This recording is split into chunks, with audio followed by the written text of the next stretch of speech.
안녕하십니까. 특검 해설입니다. 먼저 구독을 하시고 시청하시면 앞으로 더 많은 소식을 함께 하실 수 있으니 많은 구독 부탁드립니다. 그날의 기억 아직도 생생하시죠?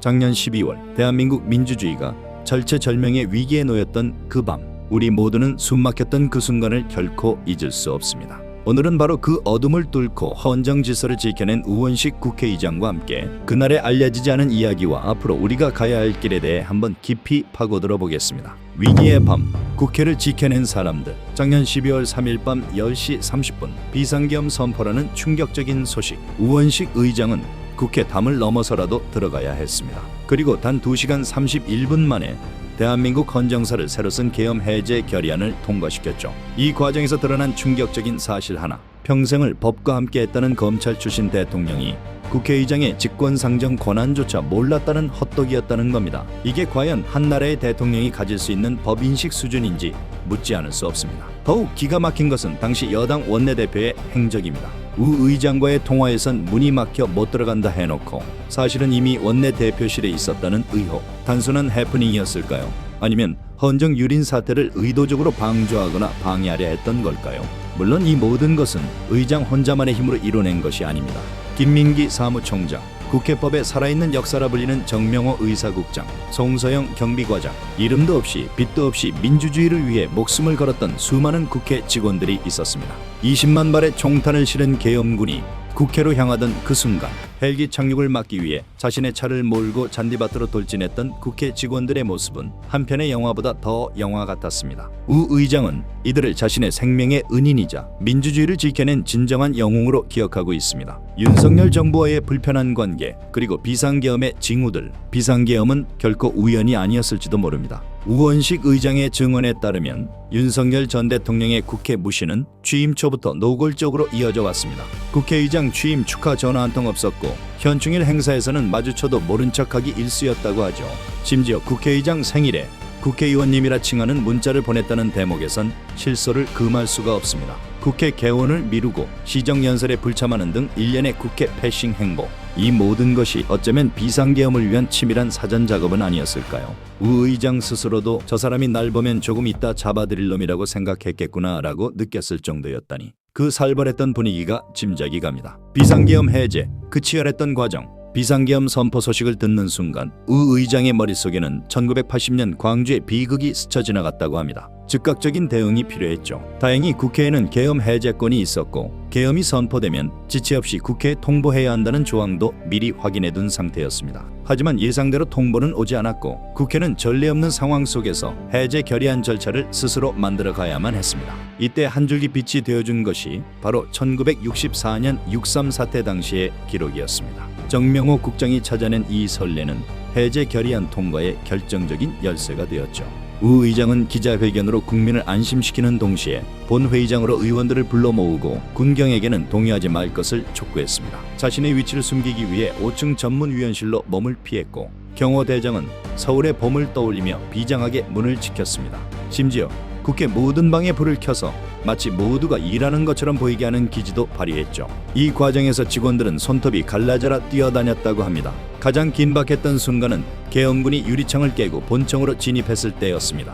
20만 발이 넘는 총알 앞에서 총성이라도 울리는 날엔 대한민국의 민주주의는 그대로 끝장이었을 겁니다.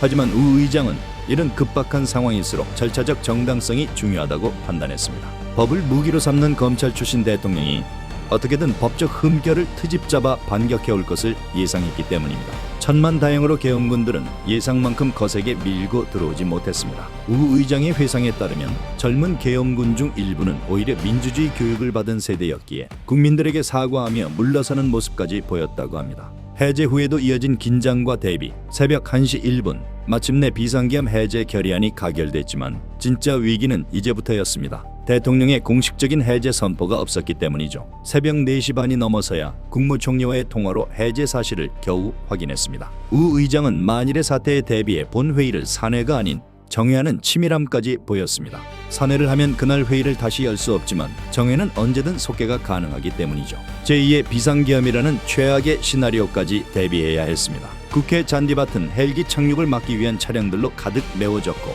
의장 피신을 위한 안전가옥과 변장 시나리오까지 준비되어 있었습니다.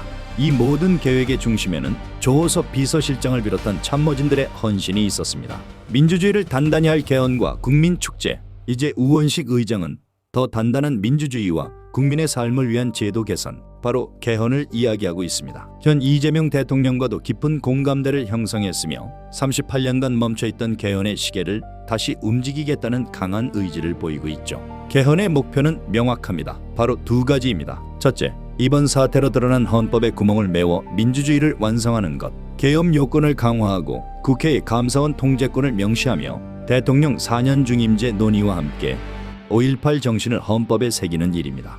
둘째, 38년 묵은 헌법에 지금 우리 시대의 새로운 기본권들을 담아내는 것. 급변하는 세상에 맞춰 국민의 민생을 제대로 챙길 수 있는 헌법을 만드는 것이죠. 우 의장은 3대 특검이 성과를 내 국정이 안정되는 9월 말이나 10월 초 개헌 특위 구성을 시작으로 본격적인 절차에 돌입할 계획이라고 밝혔습니다. 또한 작년 정부 주관 광복절 행사의 파행을 넘어서는 진정한 국민축제를 만들겠다고 약속했습니다. 사도광산 문제와 뉴라이트 인사의 독립기념관장 임명에 반대하며 정부 행사에 불참했던 그 결단이 올해는 국회 주최 최초의 광복절 전야제로 이어지는 겁니다. 이름도 빛도 없이 쓰러져간 무명 독립군들을 기리는 비석도 국회에 세워질 예정이라고 하니 진정한 광복의 의미를 되새기는 계기가 될 것 같습니다. 오해와 진실, 그리고 남겨진 이야기들, 일각에서 제기하는 내각제주의자라는 오해에 대해선 단호히 선을 그었습니다. 자신은 87년 대통령 직선제를 위해 싸웠던 사람이며 내각제는 국민적 동의를 얻을 수 없는 방식이라고 못 박았죠. 넥타이 차림 때문에 보수적으로 보일지 몰라도 을지로 위원회를 통해 비정규직과 중소기업의 눈물을 닦아주기 위해 뛰어온 개혁주의자라는 점도 분명히 했습니다. 무장 독립투쟁가 김한 선생의 외손자로서 겪어야 했던 슬픈 가족사와 친일파들에 의해 의도적으로 축소되고 감춰진 우리 독립운동의 역사에 대한 이야기도 들을 수 있었습니다. 우 의장은 홍범도 장군을 다룬 영화 독립군을 언급하며 우리 국군의 뿌리가 친일 군벌이 아닌 독립군과 광복군임을 다시 한번 분명히 해야 한다고 역설했습니다.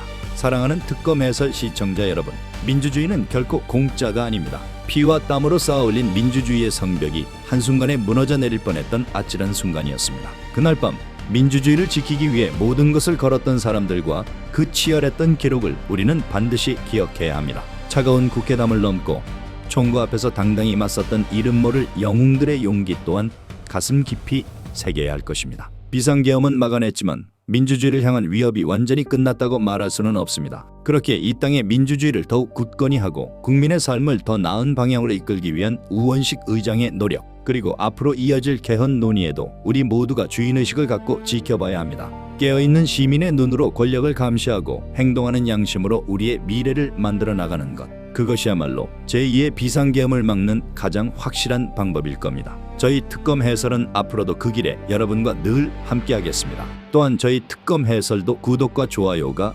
절실히 필요합니다. 여러분의 소중한 구독 하나하나가 정말 큰 도움과 용기가 됩니다. 이상 특검 해설이었습니다. 좋은 하루 되십시오. 감사합니다.